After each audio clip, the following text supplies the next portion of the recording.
নানা বাহারি পণ্যের বর্ষে মৌচাক মার্কেটের পশ্চিম গলিতে সস্তায় নানা শৌখিন পণ্যের খোঁজে এখানে ভিড় জমাতো ক্রেতারা। তবে উচ্চ মূল্যস্ফীতি এবং দ্রব্যমূল্যের ঊর্ধ্বগতির প্রভাবে ভাটা পড়েছে সেই ব্যবসায়। এখন আর বেচা কেনায় সন্তুষ্ট নন ক্রেতা কিংবা বিক্রেতা কেউই। নগদের কাছে সব গ্রাহকই প্রিয়, তাই তো সারা দেশে ক্যাশ আউট চার্জ সবচেয়ে কম।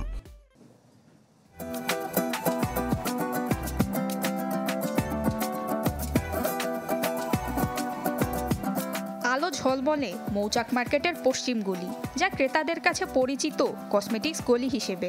স্বাদ এবং সাধ্যের সমন্বয়ে যেখানে মেলে প্রসাধনী, গহনা এবং সাজের নানা অনুষঙ্গ। এই গলিতে আছে 50টির মতো দোকান, যেখানে সস্তায় পণ্য কিনতে ভিড় জমায় নানা বয়সের নারীরা। নিজেদের শর্তে প্রসাধনী বা গহনা কিনতে হরহামেশাই এখানে চলছে ক্রেতা বিক্রেতাদের দর কষাকষি। তবে ঐতিহ্যবাহী এই গলিতে দর কষাকষির সুযোগ প্রায় শেষ হয়ে এখন বেশিরভাগ বিক্রেতারা হাঁকছেন এক দাম। একটা বলে ছাড়তে চাচ্ছে না, যে দাম সেটাই। এত ঘুরে ঘুরে আসা হয়, ওনারা দাম ছাড়তে চায় না। এখানে তো আমরা একটু রিজনেবল প্রাইসের মধ্যেই যাতে পাই, তার জন্য এখানে আসি। টাকার মূল্য বেশি হয়ে গেছে গা, যেটা মনে করেন আমরা যে মালটা আনতাম আগে 200-300 টাকার মধ্যে, এই মালটা এখন আর 100 টাকা 150 টাকা বাড়ছে। তবে মূল্যস্ফীতির কড়া আঘাত এড়ায়নি স্বল্প আয়ের মানুষের কেনাকাটার এ গলিও। নিত্যপণ্যের বাজারেই যখন আগুন, শখের জিনিসের তালিকা তাই করতে হয়েছে খাটো। হারিয়েছে বেচাকেনার জৌলুস। জমজমাট বেচাকেনার জন্য অপেক্ষা করতে হয় উৎসবের মৌসুমের।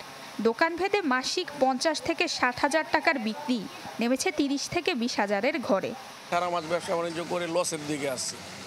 হয়তো এটা সিজনে কভার করা যায়, এছাড়া আসলে এখন ব্যবসা বাণিজ্য শুধু আমাদের না, আমাদের মতো যারা ব্যবসায়ীরা আছে সবাইরই এরকম অবস্থা। দাম একটু বেশি, তুলনামূলকভাবে একটু বেশি।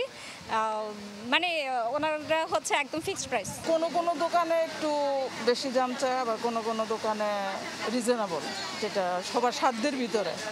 বছর ব্যবধানে ডলারের মূল্য বেড়েছে প্রায় 10%। তাই পণ্য আমদানিতে গুনতে হচ্ছে অতিরিক্ত অর্থ, ফলে দামও বেড়েছে আগের তুলনায়। নুসরাত মৌমি, চ্যানেল 24, ঢাকা।